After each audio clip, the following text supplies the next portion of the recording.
Well, hello, writers. Welcome to episode number 442 of Ink in Your Veins. I'm Rachael Herron, and I am so glad that you are here with me today as we are talking to my friend and writer, Candra Anaya. You are going to love this interview with her. It is warm and inspirational and funny and sweet and all of the beautiful things that she is. So that is coming up. Look forward to that. What has been going on around here? I'm all bundled up. It's quite cold. We're having a little polar vortex, as they call it down here, although we don't get snow or anything in Wellington, but there is the wind coming off Antarctica, and it's been in the 40s Fahrenheit in my office. We do have little space heaters, which I am running right now, and I'm still in one, two, four layers of wool and a thing on and a shirt on top, but it's not too bad, honestly. We do get this thing called the hour of power from our electric company, where you can choose the hour for the day that you don't pay for. And I chose 9 a.m. this morning because that's when Lala woke up, and I ran around and turned on every space heater that we own, which is now four because I'm borrowing my sister's. And also, I turned on the oven so I could make sourdough bread. So we're heating the house up for that 1 hour, and it actually really helped. That just ended, and it is much more comfortable in the house now. So hopefully within the next 2 weeks we have heat again. That'll be nice.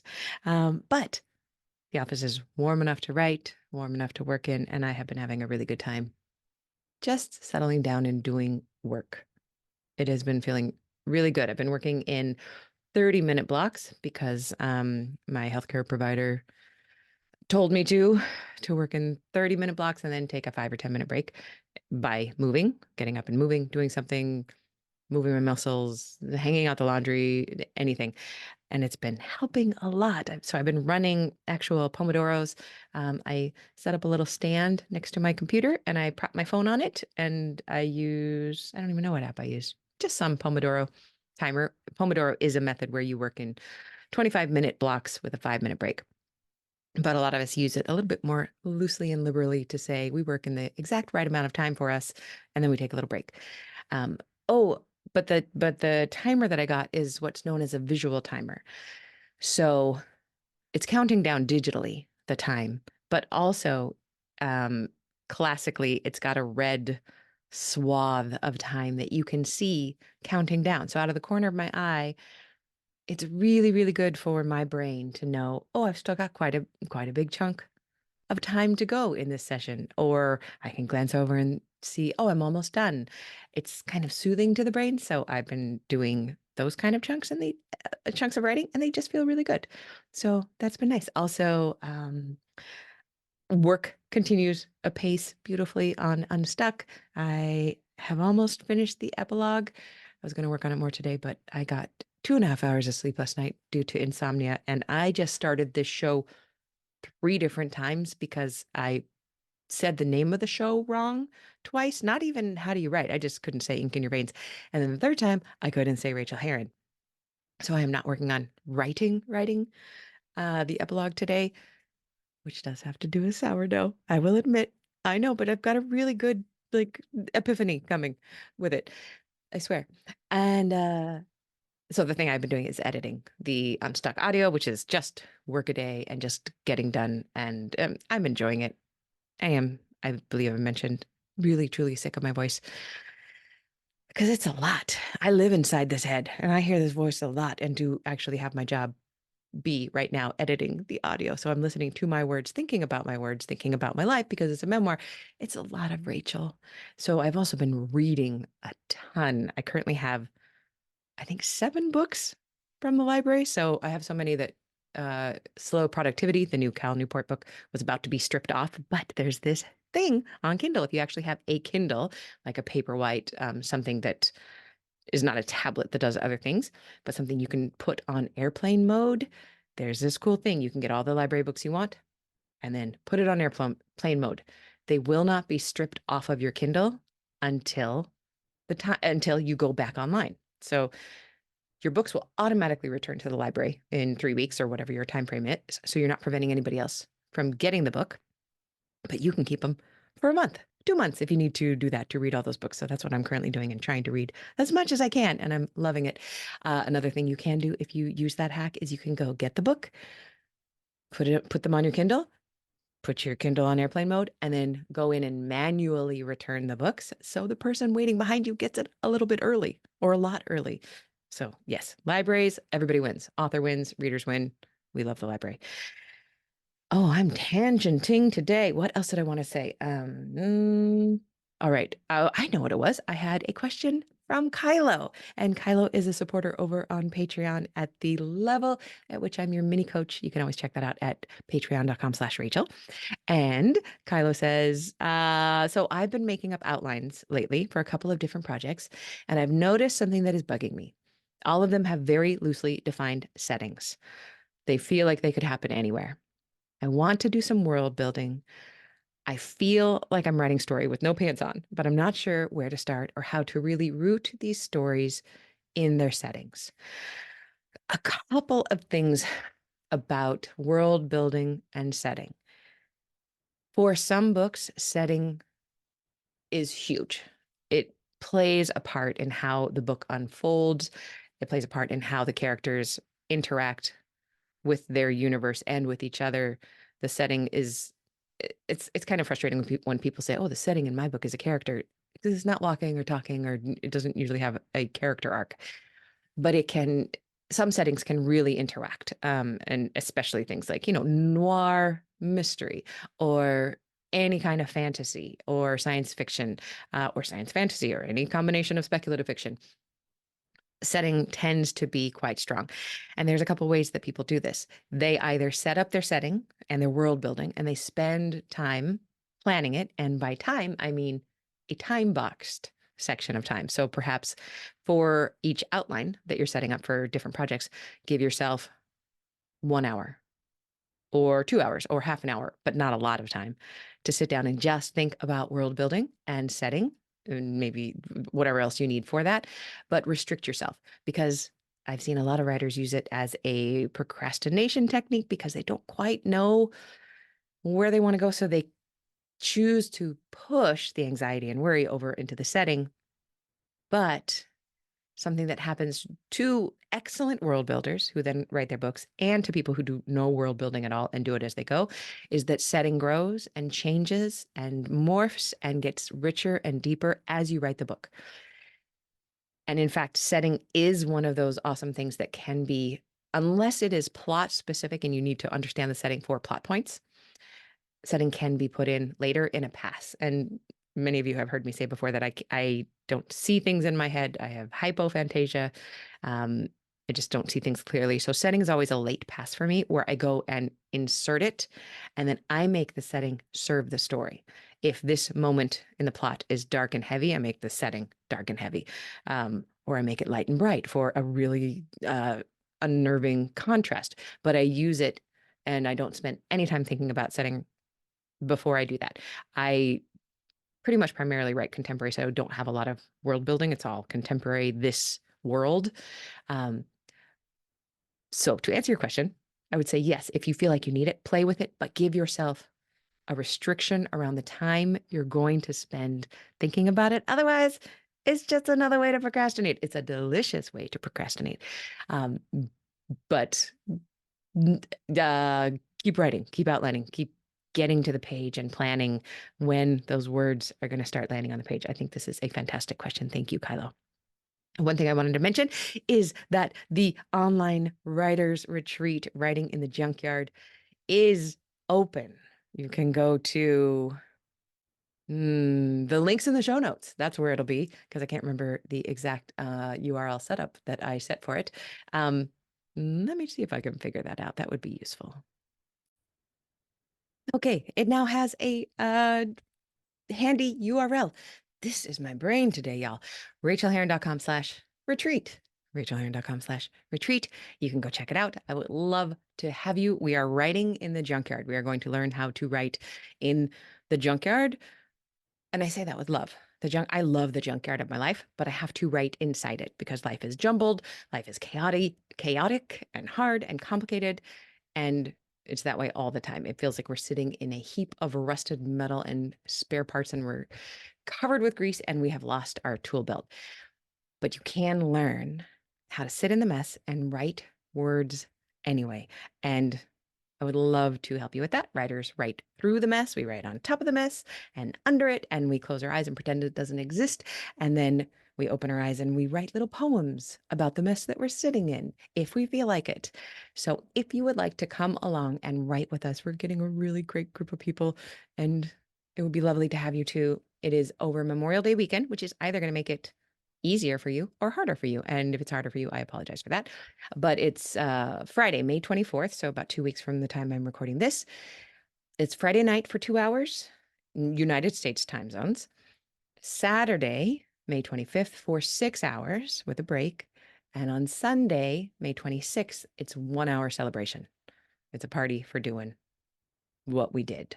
So you will find community, you'll find fun, you'll find me, you'll find other people, and we will be writing together. You can bring the project that you are working on and work on it with us in the middle of your real life. Or if you're not currently working on a project, I will have things to give you if you want to play with project ideas. But please, it really is a working time.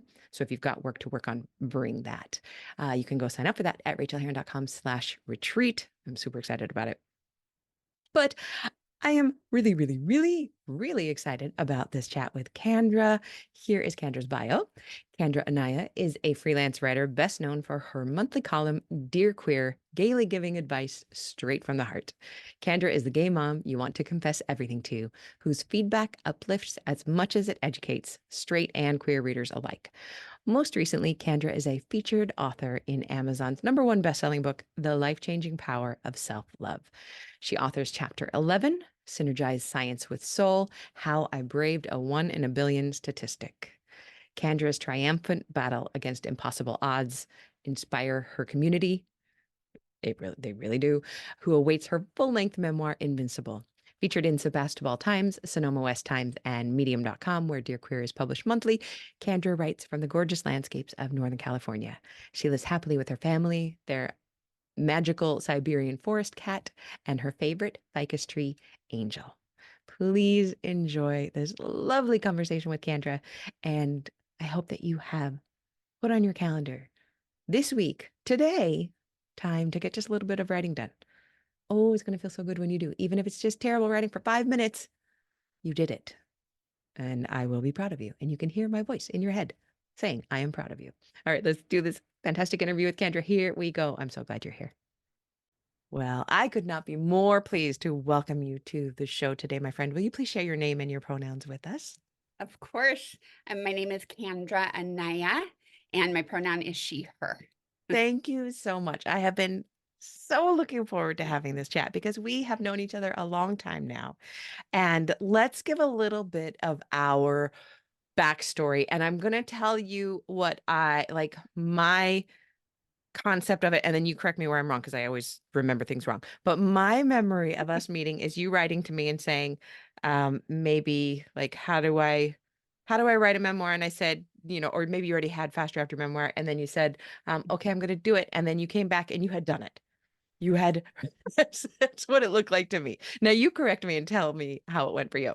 It's very close. That's very close. I found you on the internet and I sent you an email because your class had just started, literally Oh, the week before. And uh-huh. I was like, oh, your class just started. I beg you, can I please join?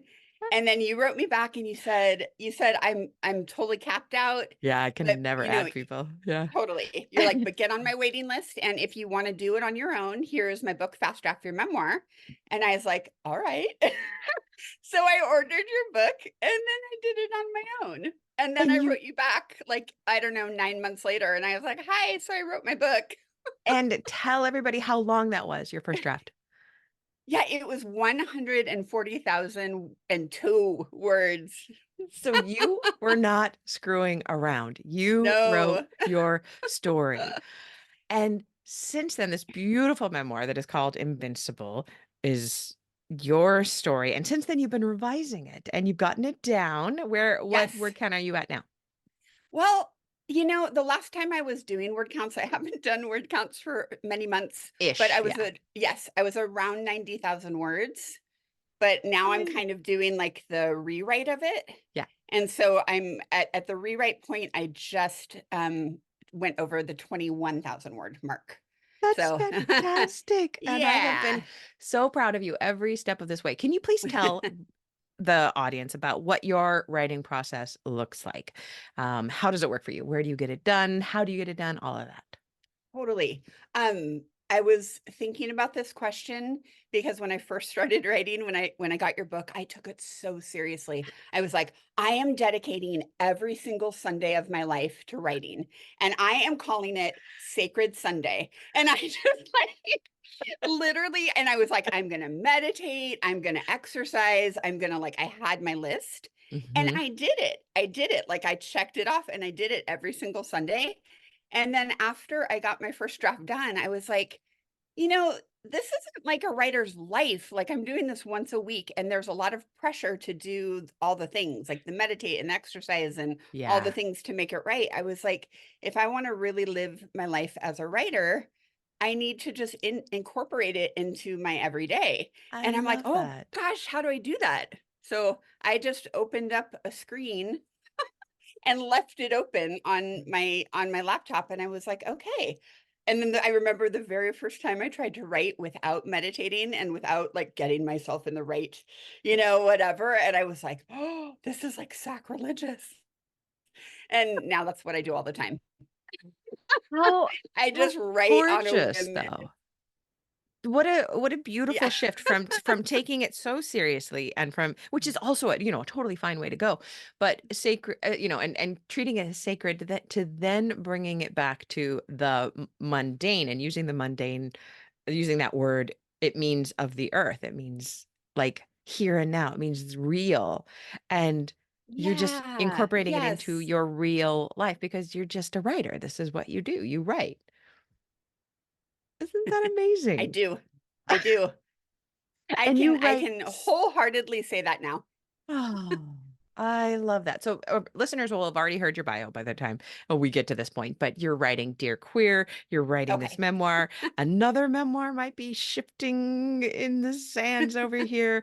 So, you've got a bunch of irons in the fire, whatever that phrase means. What things help you the most to write?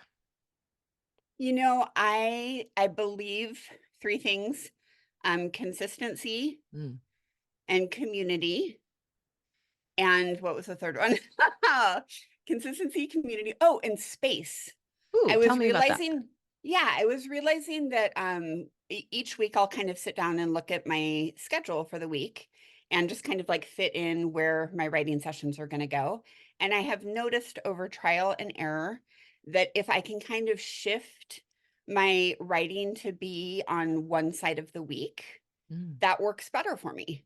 And so it's kind of like if I have like a roll of like 3 or 4 days where I'm like, okay, this is the side of the week that I'm going to write, and this Hmm. is the side of the week that I'm going to mom and be more of like a parent and Hmm. do the mom things. Not that Hmm. not that I can turn either of them off, Right, right. on the off days, but Yeah. but just kind of intentionally having my energy go in one direction or the other. I find that I am able to write way more when I know that there's space for it.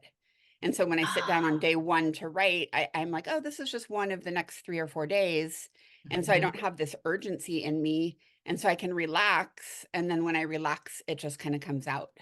Oh, and that in turn informs the consistency. Like that helps lead to the consistency that you need. And I really Yeah. love what you're doing there too, showing that we do not have to write every day. That, there are some writers who write every day and God bless them, but I'm not one of them. God And bless I'm him. I am yeah, I am more like you. I like to see I do exactly the same thing. I look at the calendar of the week to come. I figure out where I'm going to write, and knowing that I have some kind of a balance, even though balance is overrated, that I don't have to write every day because I'm going to be getting writing done allows me to relax into the writing when I get there. Yeah. And you've come to that naturally. You've just kind of figured that that works best for you.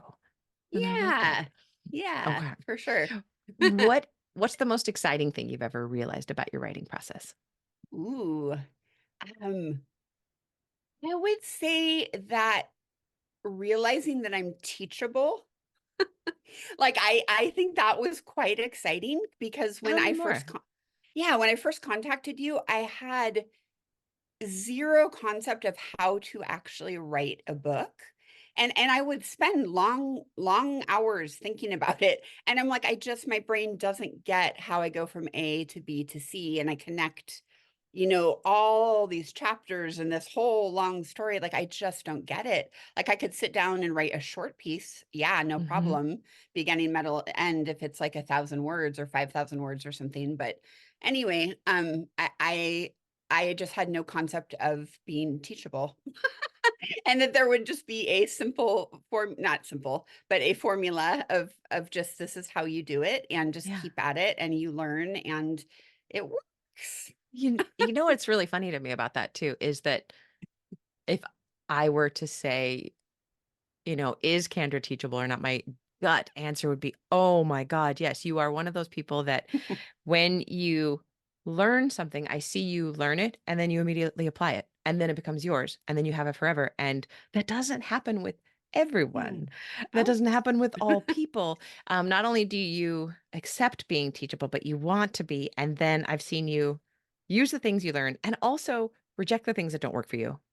You're so good at deciding what works, what doesn't, and what I'm going to take forward. So you are like the opposite of unteachable. You are so teachable and you teach me in that way. thank you. So Ah, thank you. What part of writing do you think you struggle most with? ooh, oh, well, that's easy. Overwriting. Yeah. Tell me more about I'm that. a, a writer. I have so many things that I want to say, and I have so many ideas. So it's like not only do I overwrite once I'm on the paper, but I'm overwriting in my head before I even get to the paper of to like simmer down my ideas to like one idea. And it's a lot. It's hard to do when there's a lot to say. So Um, I there's think that's sp- probably where I struggle most. there's space and time to play with that in a whole memoir, right? We a lot of us overwriters unite. We have a time to expand and then contract in revision. But a place that you I am assuming, and correct me if I'm wrong, but a place that you practice this a lot is with the Dear Queer column, Yeah. like because Yes. you can't overwrite that. The Mm-mm. on the online format doesn't lend to 4,000 words. People aren't going to stick around and read that. So I've never asked you this. How do you handle that? How do you corral your ideas so that you don't overwrite over there because you never do? Oh, thank you. Thank you for saying that. I was literally just thinking about that in the last column that I wrote because I made it shorter than I would have. And in fact, I cut out an entire section. And I'm just like, exactly what you just said. I'm like, people aren't going to stick around to read this entire thing. And so why then am I giving my precious pennies of energy Yeah. into writing this thing that might not ever be read by anybody? So just like bottom line it. And then for me, it's helping me to learn how to say what I want to say um clearly and Mm, concisely without having to say it 5 different ways, and I feel like mhm. often I'm, like, mansplaining my own self to myself, and I'm just like, "Stop." Like, "Oh god." I do the same thing, and that is absolutely fine in first and second and third drafts, but then we do have to pull it back, and I love how you say bottom line it. What is the bottom line that I want this reader who happens upon this column to take away? Because people who are on the internet are busy. People who sit Yeah, down with a memoir to read a memoir have more time. They yeah, they're opting into that. But if they're cruising by on the internet, bottom lining it, I think it's such a good practice. And I always talk about how in love I was with Twitter for so long, RIP. But when it was at 140 characters, I used to write these long screeds, missives, and then I would have to get the entire idea down to 140 characters. And it was some of the best training I ever did, I think. And I see that with your queer and you too. It's totally, it's making you think that way. totally. Yeah, I love that. It's like little ways that we can, like, teach ourselves. Mhm. Make everything like a writing exercise and a writing tool, And including Twitter and yeah. texting and whatnot. Yeah, and texting, Yeah. exactly, any of the short forms, and I think we were just talking about this yesterday in our grads class, but, like, the best form of learning is when we're learning on our own material, because all of the Mm, theoretical talk about, how you could do this or how this person does it, it doesn't sink into our bones the same way as when we are doing it Yes. ourselves. When you're trying and Yeah. failing and then trying and succeeding and going, oh, that does work. Oh, good job, me. Can you share a craft tip with us, please? Ooh. Yeah, I think one of the tips that I appreciate the most is somewhere along the way, um, it was probably you. Someone taught me the idea of writing to somebody. Ooh. Um, and that is a really nice tip. I really liked that a lot because again, because I can get so lost in my ideas, I can also get lost in my audience of like not knowing who I'm writing to. Hmm. And so, because I'm wanting to write to everybody. Right. So, And that is so and stressful. yes. And the whole thing of like when you write to everybody, you're really writing to nobody. And Mhm. so if I can just again, bottom line it, streamline it into just one person, um, and I haven't been able to do that quite yet, but I at least have been able to streamline it into like my people, I think. I Mm-hmm. think. I Hmm. think. Yeah, it isn't just like to one person, but I have had a couple of people that have graduated from your class that have offered to be the person. They've been like, just think of me when you're writing. And when I play around with that, it's really quite nice. Oh, I love that. I Yeah. I think that is it's such a strong method. Like you said, when we're writing to everybody, we're writing to no one. And when I'm focused on somebody, when I have somebody in mind, even if it's a fictional somebody that I'm making up in my mind that I'm talking to one person, then it becomes a conversation rather than Yeah. a telling or a lecture or a sermon. I remember that it's a one-on-one conversation, and that's really Yes. what is best. And I don't know about you, but if we've talked about this, but I really like sometimes when I'm really stuck, I just like to dial it back to just me. I am writing to a person who is Ooh, very much like Rachel or is Rachel at a younger age, or what would I have wanted to see? What would this person want? And write it I for that love person, which that. is kind of an act of love and service in itself, right? Yeah, I love that so much. Because yeah, having it be writing to a person, if it is a person outside of you, it does make it so much more intimate. Because Mhm. obviously, what I share with a friend or a loved one is going to be quite different than what I share with a stranger, and so it Yes. brings that level of intimacy. And then you're Yeah. taking it a step further of like even bringing it, yeah, that much further into yourself of like getting that much more intimate with you, Hmm. different ages of yourself or whatever. Yes. That's really cool. I like that.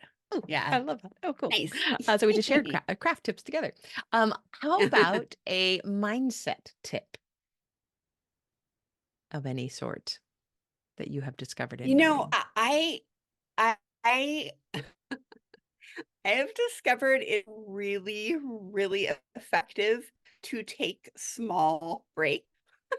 Like honestly, just like a five. If I'm getting frustrated, and I'm learning this from having a 12-year-old kid, because, she'll be working on something for school and then she'll start to get super frustrated. And I'll be like, okay, sweetheart, like just go dance it out for 5 minutes or go do something to move your body.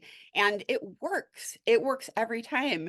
And so anytime she comes into the room when I'm writing, and my phrase is like, I'm about to throw my laptop through the window. That's what I say when I'm super frustrated. I'm gonna throw it through the window. And she's like, sounds like it's time for you to like dance it out or like take a 5 minute break. And I'm like, you know what? That's really good advice, sweetheart. I'm gonna do that. And every time I do it, it works. It genuinely works. And it only takes a couple minutes. It really does. It's just like to get away from whatever the frustration is. And for me, I love music so much. So music always enlivens me. And yeah, we'll just play a good song and totally, totally resets everything for me. Oh, isn't that wild? I'm 51 years old and I've only really learning that one like this year. That walking Yeah. away from the desk, and for me, it's getting in bed with a book, even if it is just for 10 minutes. And I always like, I'm really frustrated. I'm never going to go back to the computer. I can't stand it. I hate today. This is all over. And I go read for 10 minutes. I'm like, oh, I'm cool. I can go back and I want to do some more. Yeah. And then you go back and Yeah. it works. And every time I Yeah. think it will not work. And then it does. Yeah. Good job. I love too how the momming came full circle back around to you. You Yes. mom, and then the kid moms you Yes. to say that. Gorgeous. I love that. So, what is the kindest thing that you've ever done for yourself as a writer? Ooh, the kindest thing. I would say the kindest thing that I have ever done for myself is believing believing in what was coming to me in my meditations. So, like, right before I found you, like, when I was just meditating for the heck of meditating, it had nothing to do with writing. I kept getting this impression to get a writer's desk. And I kept it just kept coming to me again and again in meditation, and I'm like, I gave my whole list of why I couldn't get a desk. I didn't have the space for it. I don't sit that often. It's not good for my back, like, all whatever, all the things, right? And it was just, like, kept coming again and again and again, like, get a writer's desk, and so I finally just got a desk, and it, like, put it in my room over in the corner because it had no space anywhere else. I was renting this tiny little room from this lady, Mhm. and I had like 40 years worth of life, like crammed into one little room. So I had like it in my little corner, and I would just like kind of sit and look at it. And I'd be like, yeah, I don't even have a chair, but I have the writer's desk now. I legit didn't have a chair. There was no room for it. So I was like, okay. And so then I would keep meditating. And after a couple of months, I started to get this whole vision of these colorful notebooks. Which are now on your Um, desk as you are yes. showing us. Yes. Yes, and anyway, I just basically, had this whole vision of there being a stack of notebooks on one side of the desk, and each notebook ending up being a chapter, me writing a chapter, and as I wrote my book, they would float to the other side of the desk, and I finally just took that imagery and made it real, and that's how I wrote my book. And so I have an entire case of I think the kindest thing I ever did for myself was allow that meditation to come to life and buy a case of notebooks off of Amazon. Those are my favorite And notebooks, by the way. Those exact ones, the oh, yeah. multicolored ones. Yes. I can't get them here, and they're like Ah. prohibitively expensive. They're like $100 to ship here, so I get different ones. But those are the best. Those all the Oh, different colors, and they're I just the know, right so nice. line spacing, right? They're good Yes. paper. Yes. Yeah, they're the All of composition it. books. If anybody is in the Yes. States and they want to look at Amazon, it's their bulk composition Yes. books in different colors. Yep, that's the one. Yep. Yep. Oh, I miss it. I have so many right above me. Oh. That is gorgeous, and it's so if you build it, they will come, right? You had this feeling and you built the space for it. You Yeah. made the space for it, and then you were able Yes. to fill it with this book. This is a beautiful, beautiful book. Yeah. That gives me chills. Okay, so what is the best book that you've read recently, and why did you love it? Ooh, okay. So this okay, it's called I'm Glad My Mom Died Oh, I by J loved that book. oh I my read it. Yes. God. Okay, so talk about the queen of being able to bottom line it and just get in and out. Yeah. Mind blowing. I could Mhm. not believe it. I could not believe it. And I listened to because I did it on audio, listened to the book in one day. It was only I think it was Oh 6 my hours. goodness. Yeah, it was Uh-huh. like 6 hours long and I just couldn't stop. I was like, this is incredible. Her ability to right from a child's point of view without sounding like she was a grown up Mhm. writing like a child, but actually a child, but without making the child sound weak or simplistic. I mean, just all like And she's also gifted. like and Ooh, she's so gifted and even one level above that that I loved was that she was writing, particular things about her mother in a 6 or 7 year old voice or 10-year-old voice, yep. showing nothing but the child having love for Yeah. this mother. And Yes. at the same time, the reader is like, oh my God, your mother is so effed up. Like Yes. we're seeing it clearly through Right. her eyes that weren't seeing it clearly, but not in a hit you over the head way. It, Totally it was such brilliant. talent. And also, Yes. I liked thinking about how long did it take to edit this? How long must have taken to Yes. revise this? And what kind of editors worked with her? Because it is so well done. Yes. Yeah. I when I got done with the book, I was so sad. And so I was like looking for her online to like look at it, read interviews or whatever. Yeah. And I stumbled upon quite a few. And in one of her interviews, she said that it was really important for her because of her upbringing and because she was a child actress and was often, her was never her voice. She was always playing Mm, another person. So she was saying that with writing her book, it was so important to her that it was her voice. mhm. And she said that she ended up doing 12 revisions on that book. And she's like, this is me. She's like, this was not an editor. This was You not anyone else. She's you like, can tell I, she didn't use a oh, ghost. She didn't use any. You could tell no. that that was one person that is her voice. And again, this is Jeanette Yes. McCurdy's I'm glad my mother died. Yeah. Um, did you hear her on the We Can Do Hard Things podcast with Glennon Doyle? Yes. Yeah, that was a Yes. great episode. Yeah. Yeah. Oh, That was so good. super enjoyable for anybody who wants to explore this. And there will be spoilers in there, but it doesn't really matter because the book is so good. It doesn't matter if you know what's in there Yes. beforehand. It's a Totally. memoir, obviously. Yeah. That's awesome. Great. Thank Yeah. you. Yes. Yes. And now I would love to know from you. Tell me about a moment that you knew you had ink in your veins. Okay. This is so cheap, but it's the truth. When I ordered the the case of Nooks, I was like, okay, I'm gonna be Hannah's. And so I ordered a box of like 50 pens, ballpoint pens. I put them in a mug on my desk and I was like, okay, because I know that I'm going to literally be writing all the ink out of a pen. So I got a box of 50, put it in a mug on my desk, literally wrote my whole entire story. And at the end of writing my 140,000 in 2 words, I had 19 pens left. So it took me 31 pens to write my first draft. So literally the ink that it took. That is when I knew I had ink in my veins. That is perhaps the best answer I've gotten to this so far, Candra. That is absolutely gorgeous. Gorgeous Ah, that you can actually, because most of us can't quantify how much ink it takes to write a book because so many of us do it on the computer or we're using a ballpoint pen that we grab from anywhere or a right. mechanical pencil, but yours was actually measurable. And more than that, you believed that you would do it. So you bought the supplies to do it. Yes, I That's did. a wonderful answer. Thank you for that.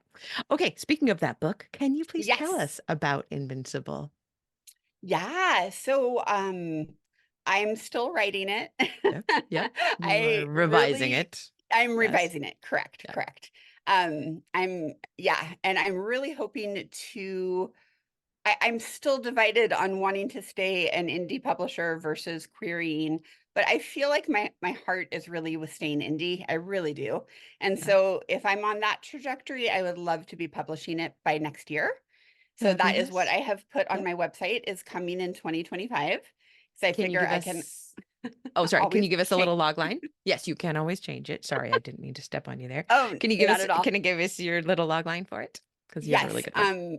Thank you. I always stumble over it though. Okay. Oh, can I get it out? I wrote it down somewhere. Absolutely. I Okay, can because I do like my log line when I don't stumble over it. I'm gonna hit pause so you can find it. Take your time. Okay, go ahead. Okay. 5-time brain surgery and cancer survivor faced with a 1 in a billion statistical chance, duels with death and chooses life, and what ultimately becomes a spiritual quest to save her physical self. It's so good. It's so good. And with the title of Invincible, I love how the title holds all of that. And I've been so honored to be working next to you as I watch you bring this book to fruition. Your writing is gorgeous. You're doing such Aw. a great job with this, and I can't wait until it's out there for people to read. And then we'll have to have you back on the show so they can buy it. But what they can buy from you right now is The Life-Changing Power of Self-Love, which is a compilation of amazing authors. And you are the author of chapter 11 called Synergize Science with Soul, How I Braved 1 in a Billion Statistic. And I loved that piece. And you have like a bonus piece if you read it that people can grab. But uh, tell us just real quickly what has been your experience of having that published and out there? That was a phenomenal experience. And to underscore what we were saying earlier, I feel like writing that chapter for that book was my bottom lining it of Invincible as a whole. So it's Oh, like if I had yeah. to take my, yeah, if I had to take my memoir as a whole and just write it in one chapter, I Mhm, pretty much did that for this book. mhm, And so it felt incredibly, it was one of those things that once the book launched and it was published and it was out there, I cannot tell you like the weight that lifted off of me. I was like, part of me was just like, I did it. I did it. I got this story out there, which is what I was meant to do and needed to do. And it's out. mhm. So that felt tremendous. And so now to yeah, to be able to bring my focus back to the larger book at hand is has been super fun. Oh, that's what a good way to put it. And I think that most of us will find that we have a core story or a couple of core stories that we keep telling over and over again in different ways. And you're Yes. already starting along that track. That was one way to tell a story. Your book is another way to tell a story. Dear Queer is really another way for you to be yourself on the internet and show what you know and how you help people. But you will always be returning to that story of beating the odds in a choice to save yourself spiritually and physically. Like that's going to be one of your core stories for the rest of your life, and I'm so glad that Yeah. you will continue telling it. Thank I you. am really appreciative of you being on the show because it gives me you are an inveterate cheerleader for the people around you, including me. And I am just so happy to be able to return this favor for you and give you a Aw. little bit of cheerleading and just say how happy I am that you're doing this and how much I believe in you in this book. And it's just a joy and an honor to have you on the show. And before you leap in with anything back, I'm just going to put it right back on you and say, where can we find you? Where can people find out what you're doing and all of that? You're so smooth. Ah, thanks. Smooth operator. See, and you worked a little compliment in there. I should have cut that one off at the pass. I will spare you from serenading you, Thank smooth you. operator. Okay. Um, people can find me at myname.com, candraanaya.com, and it will lead you to Dear Queer. So if you want to submit a question, please do. I have so much fun with the questions. They're super fun. And yeah, if you want to purchase an autographed copy of The Life-Changing Power of Self-Love, I sign, seal, and deliver it SWAC style. Mwah. I really do. Oh, that's And awesome. yeah, Oh, it's all good things over there. So check it out. good job, you. I'm so proud of everything you're doing. And thank you for being on the show. It's been an absolute treat, and I've just been looking forward to this. Thank you, Kendra. Me too. Thank you so much, Rachel.